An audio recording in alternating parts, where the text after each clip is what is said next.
ahadakum wa la in kafartum inna 'adzabi lasyadid. Jika kalian bersyukur, maka Allah Subhanahu wa taala akan menambah kenikmatan. Jika kalian kufur, maka Allah Subhanahu wa taala akan siksaan Allah itu sangat pedih.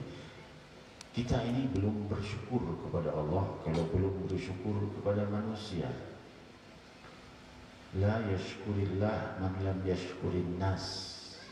Rasul sallallahu alaihi wasallam bersabda, belum sempurna syukur seorang kepada Allah sebelumnya syukur pada manusia.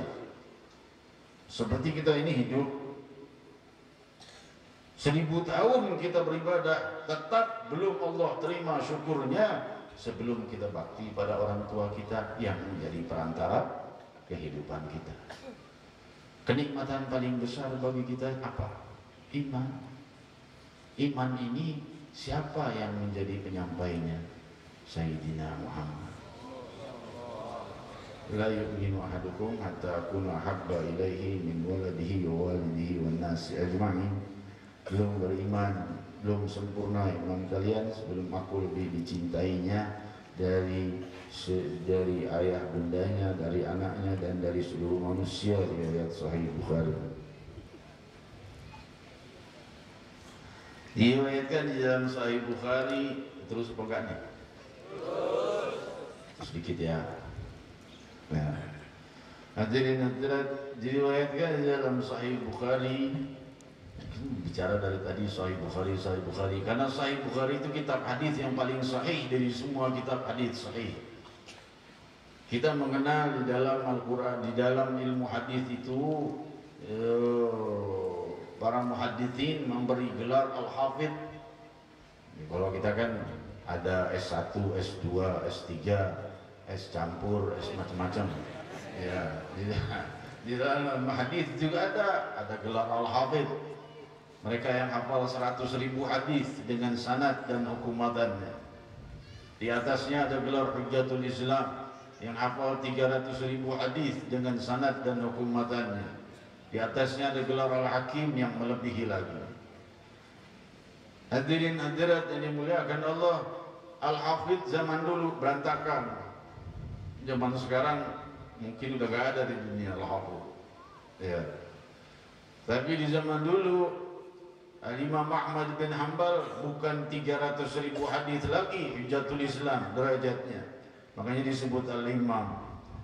1 juta hadis dengan sanad dan hukumatan. Imam Ahmad bin Hanbal, Imam Abu Dawud dan beberapa imam lainnya hingga mereka disebut hufadz dunia. Orang-orang yang paling banyak hafalan hadisnya di dunia ini. Ini Imam Ahmad bin Hanbal 1 juta hadis. Hadirin hadirat yang dimuliakan Allah, ini Imam Ahmad bin Hanbal jangan jauh-jauh muridnya Imam Syafi'i. Imam Syafi'i ini jenius. Muridnya juga Imam Ahmad bin Hanbal jenius. Kalau zaman sekarang kita merasa mustahil orang hafal 1 juta hadis. Tapi zaman dulu mustahil 1 juta hadis masuk dalam satu microchip sebesar ujung kelingking. Zaman sekarang masuk akal, gitu juga zaman dulu 1 juta hadis nggak mustahil di masa lalu. Tapi di masa sekarang mau nyarinya riweuh. Ya. Di mana orang hafal 1 juta hadis? Orang mau daftar mau jadi muridnya Imam Ahmad bin Hanbal ini nggak sembarang-barang. Kalau zaman sekarang kan astagfirullahaladzim, maaf aja, saya juga dapat keluhan dari guru-guru, termasuk guru saya juga. Ini orang-orang kalau sudah sekolahnya nggak lulus, lempar pesantren. Sekolah nggak lulus, lempar pesantren. Dulu yang masuk pesantren yang bego-bego semua. Hadirin hadirat yang dimuliakan Allah, yang nggak juga, ada yang masuk pesantren Allah beri ketajaman hafalan, ya. Ada yang demikian, ada yang hebat-hebat juga, hafal Al-Quran, hafal Alfiyah, hafal Zubat dan lain-lain sebagainya. Hadirin hadirat yang dimuliakan Allah. Nah, cuman zaman dulu beda. Imam Ahmad bin Hanbal datang murid mau daftar, nggak dikasih formulir, dikasih 10.000 hadis. Nih, hafal itu.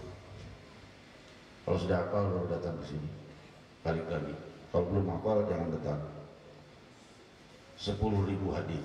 Zaman sekarang siapa tuh? Universitas mana kira-kira kalau buka yang hafal harus masuk yang 10.000 hadis? Ada yang lulus nggak? Jangan-jangan nggak ada yang lulus. Kenapa? Karena gurunya hafal 1 juta hadis. Nggak sembarangan mau terima murid. Hafal dulu 10.000 hadis, baru bisa masuk jadi murid Imam Ahmad bin Hanbal. Baru bisa masuk jadi murid. Baru mulai jadi murid. 10.000 hadis itu dulu hafalin.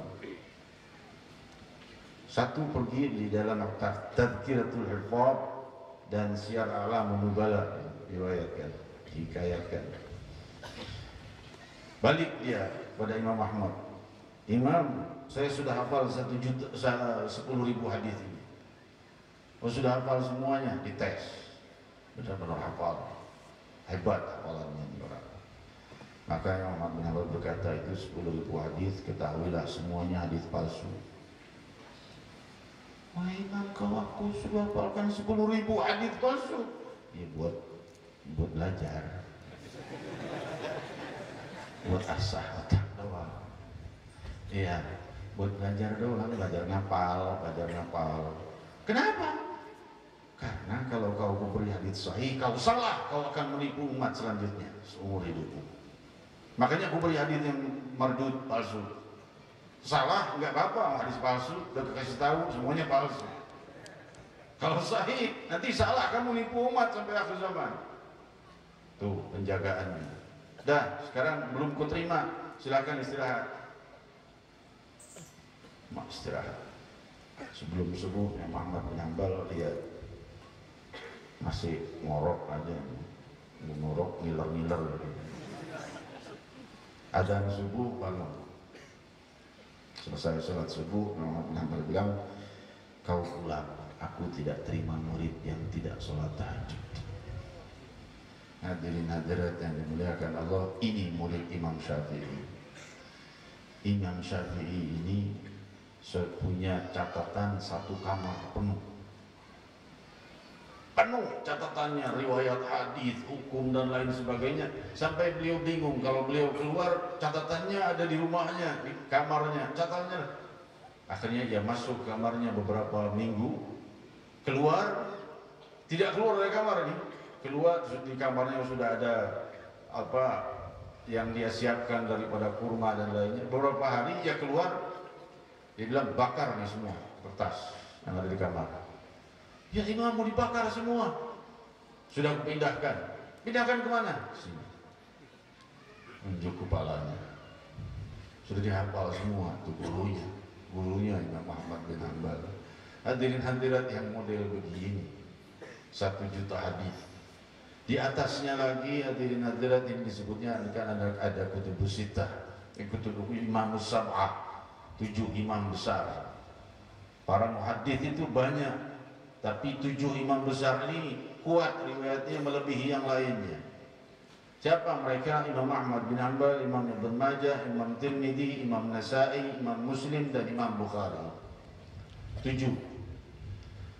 Dari 7 ini setelah diseleksi lagi yang lain banyak, ada Imam Hakim, ada Imam Daruqutni, ada imam lain-lain sebanyak. Cuman 7 ini paling kuat dibanding yang lain. Setelah diseleksi, Imam Ahmad bin Hanbal jatuh, tinggal yang 6. Gimana yang 6 ini? Yang 1 juta hadis masih diseleksi, jatuh dia. Dia tidak masuk ke dalam disebut kutubus sittah.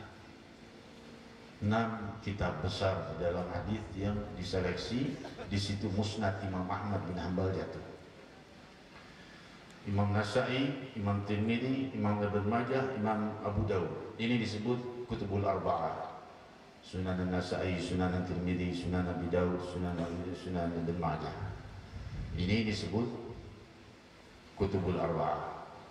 Di atasnya diklasifikasikan lagi dari 6 ini terbagi, yang 4 1 derajat, di atasnya lagi Imam Muslim dan Imam Bukhari. Orang saling adu tinggi, mana nih yang lebih tinggi? Tinggal 2, Imam Bukhari atau Imam Muslim. Nggak ada yang bisa nilai. Dua-duanya jago hadis yang luar biasa.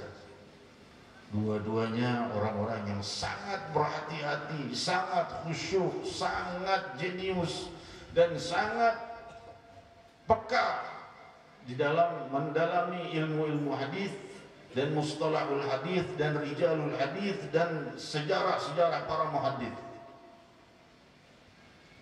Maka diriwayatkan Imam Muslim salah seorang berkata di Syiar A'lamun Nubala dalam Tadhkiratul Hufaz juga, kalau seandainya seorang belajar 100 tahun tentang ilmu sanad, tetap dia harus merujuk kepada rijalus sanad Imam Muslim.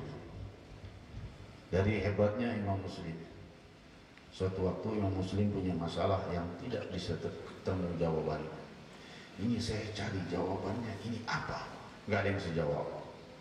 Orang bilang ada satu pemuda di Bukhara, Abu Abdillah Muhammad bin Ismail namanya, yang disebut Imam Bukhari. Tapi masih muda orangnya. Apa iya dia bisa jawab? Dia dikenal sebagai ahli dalam hadis. Dia coba aja berangkat Imam Muslim ke Bukhara. Sampai ke Bukhara tanya, wahai pemuda, aku mau tanya, ini pertanyaan masalahku ini tidak bisa dijawab oleh seluruh ahli hadis yang ada di Baghdad dan lainnya. Lalu kemana aku harus cari jawaban? Pertanyaannya apa? Masalahnya apa? Pertanyaannya ini, masalahnya ini. Imam Bukhari menjawabnya seperti membaca surat Al-Ikhlas. Dijawab, Berkata Imam Muslim, da'ni an uqabbil rijlaik ya sayyidal muhaddithin. Beri aku kesempatan untuk mencium kedua kakimu wahai raja ahli hadis. Imam Bukhari yaitu Abu Abdillah Muhammad bin Ismail bin Bardizbah al-Bukhari alaihi rahmatullah. Jika seorang imam besar sedang menyampaikan hadis, an fulan dari fulan dari fulan dari fulan dari fulan dari fulan dari fulan radhiyallahu anhu dari Rasulullah sallallahu alaihi wasallam. Kalau ada Imam Bukhari yang berkata, aku ini kalau baca hadis terbata-bata kalau baca sanad, kalau ada si pemuda ini. Dari tajamnya keilmuan Imam Bukhari dalam hadis. Dan dikatakan muridnya berkata, wahai Imam, aku masuk ke satu kampung, aku ditanyai tentang hadis-hadisnya sholat, mana hadisnya, mana dalilnya, mana hadisnya. Imam Bukhari berkata, kalau aku masuk ke kampung itu akan aku keluarkan 10.000 hadis sahih hanya bab sholat saja. Hadirin hadirat yang dimuliakan Allah, makanya kita bicara tadi Sahih Bukhari, Sahih Bukhari, Sahih Bukhari, karena ini memang derajat kitab hadis yang tertinggi dari semua kitab hadis yang ada. Imam Bukhari alaihi salatu wassalam alaihi rahmatullah, salah seorang yang juga sangat mencintai Ahlul Bait Rasul sallallahu alaihi wasallam dan sangat mencintai Rasulullah. Dia menulis Sahih Bukhari itu di Raudhatun Nabi sallallahu alaihi wasallam, dan dia menyebut Sayyidina Ali ada sebagai dengan sebutan alaihi salam. Juga kepada Sayyidatuna Fatimah Zahra disebut alaihi salam. Dari Imam Bukhari banyak dikomplain oleh para imam, namun mereka mau komplain, mereka juga berpikir kalau yang bicara Imam Bukhari alaihi rahmatullah. Imam Bukhari suatu waktu dites. Orang kadang-kadang suka gitu ya, ngetes ulama baik-baik, muda baik-baik, dites. Hai kau, katanya raja ahli hadis, kata Imam Muslim, kami ingin tahu hadis ini yang pertama dari fulan, dari fulan, dari fulan, dari Rasul sallallahu alaihi wasallam. Tahu enggak? Enggak tahu. Hadis kedua dari fulan, dari fulan, dari fulan, sampai ke Rasul, hadisnya ini. Tahu enggak? Enggak tahu. Enggak tahu. Sampai 100 hadis tidak dijawab kecuali tidak tahu. Mana 100 hadis disampaikan, enggak ada satu yang tahu. Bilang kau ahli hadis, padahal sanadnya diacak-acak. Semua orang-orang yang ngetes nih sanadnya diacak. Ngerti gak sanad? Sanad itu rantai periwayat. Jadi kalau kita misalnya dari Budi, dari Amir, dari fulan dari fulan sampai Rasul diacak. Amirnya dibalik ke Budi, Budinya dibalik ke Amir, dibolak-balik. Makanya Imam Bukhari berkata tidak tahu. Udah selesai, udah habis mereka puas meledek, baru Imam Bukhari berkata, izinkan aku untuk menyampaikan penyampaian. Ia berkata, kau tadi bicara hadis yang pertama, kau sebut dari fulan, itu salah. Yang benar ini dari Rasulullah SAW. Kau bolak-balik nama si Anu ke si ini. Hadis kedua dari fulan itu salah. Yang benar adalah begitu sampai 100 hadis. Maka mereka pun tunduk kepada Imam Bukhari alaihi rahmatullah. Dan Imam Bukhari ini, hadirin hadirat yang dimuliakan Allah, sangat mencintai Sayyidina Muhammad sallallahu alaihi wasallam. Diriwayatkan di dalam Sahih Bukhari bahwa Rasul sallallahu alaihi bahwa Sayyidina Anas bin Malik radhiyallahu anhu berkata, ma masastu hariran wala dibajan alyan min kaffin Nabi sallallahu alaihi wasallam.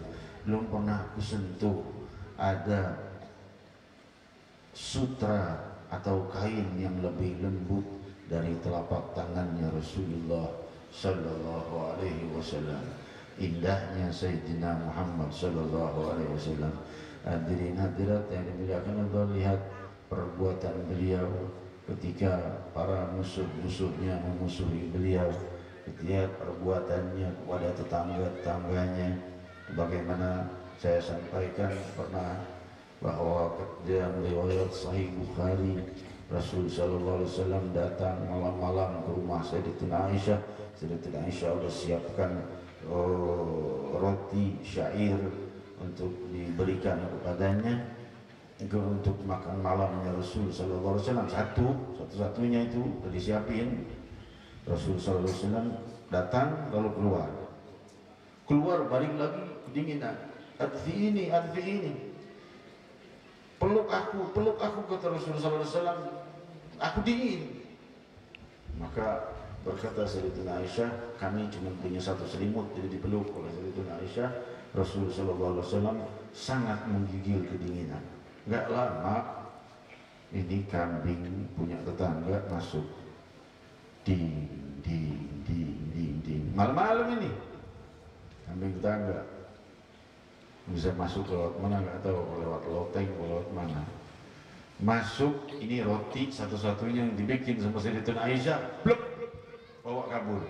Marah Sayyidatina Aisyah, keluar dari selimutnya, enak main sambar aja. Rasulullah SAW berkata, biarkan. Oh, kita kucing tadi, tapi untung nggak ngambil jus. Kalau ini ada ikannya disikat juga. Rasulullah SAW berkata, jangan ganggu tetangga kita dengan menyakiti kambingnya. Biarkan dia yang sudah termakan oleh kambingnya, sisanya aku yang makan. Cari akhlak budi pekerti seperti ini di barat dan timur. Tidak ada yang melebihi Sayyidina Muhammad. Merebut makanan dari mulut hewan pun beliau tidak mau. Padahal itu makanan beliau. Sudah di mulutnya kambing, sisanya biar nanti aku yang makan. Jangan sakiti tetangga dengan menyakiti kambingnya. Salahkah jika kita mencintai Sayyidina Muhammad?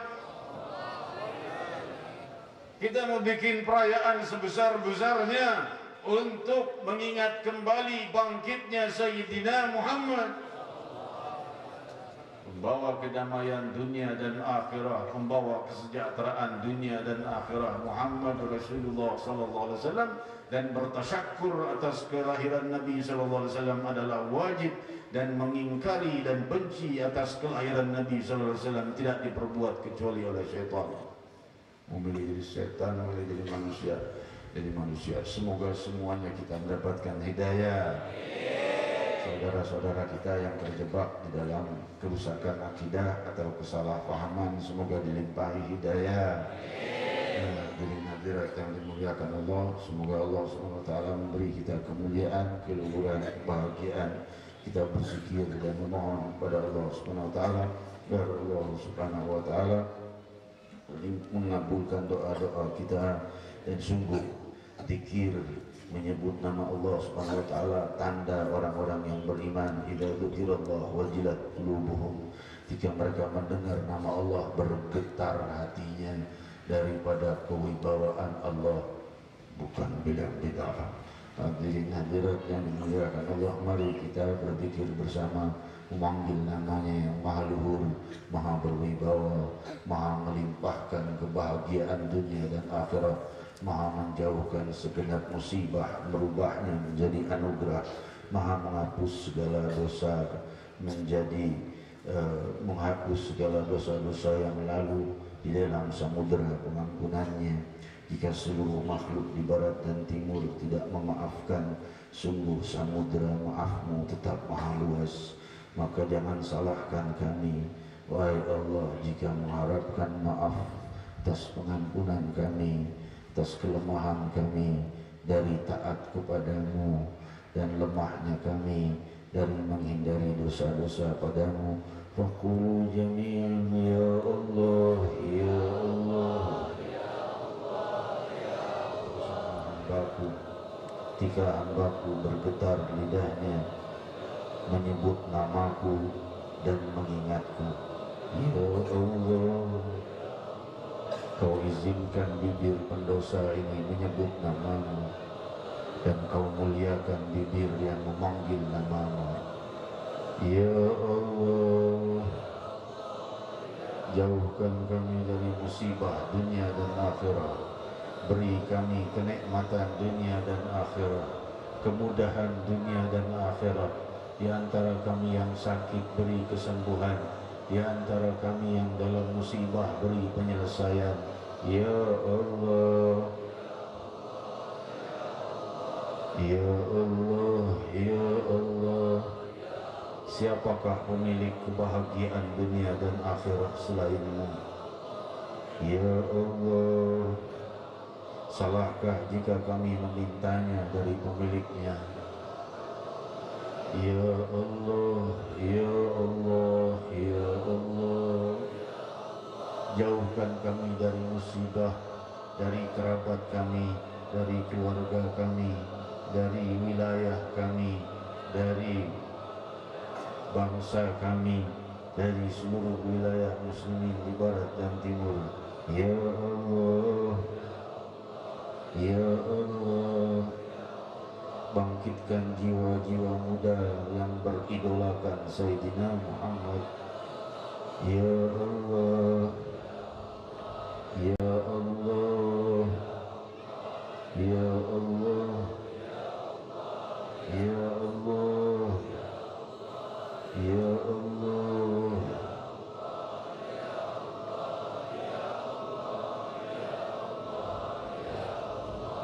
Berapa sisa nafas kami hanya Engkau yang maha tahu.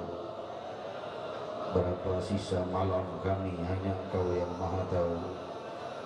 Berapa sisa kehidupan kami hanya Engkau yang maha tahu. Panjangkan usia kami dalam afiat dan rahmat. Ya Allah, ya Allah, pastikan kami kelak wafat dalam puncak husnul khatimah. Ya Allah, ana ma'a abdi haitsuma dzakarani, wa ana ma'ahu idza dzakarani, ana ma'ahu idza dzakarani, wa in dzakarani fi nafsihi dzakartuhu fi nafsi, wa in dzakarani fi mala'in dzakartuhu fi mala'in khairu minhum. Ya Allah, jika hambaku mengingatku, aku bersamanya. Jika ia mengingatku dalam kesendirian, aku mengingatnya dalam kesendirianku. Jika mereka mengingatku di dalam keramaian seperti majelis ini, aku mengingat mereka di majelis yang lebih ramai lagi. Ya Allah, ya Allah, wahai pemilik kerajaan alam semesta, wahai yang mencipta jagat raya dari tiada, ya Allah, beri kami bahagia dunia dan akhirat. Wahai pemilik dan pencipta dunia dan akhirat, ya Allah, Ya Rahman, Ya Rahim, Ya Allah, Ya Rahim, Ya Allah, Ya Rahim, Ya Allah, La ilaha illallah, La ilaha illallah, La ilaha illallah, La ilaha illallah, La ilaha illallah.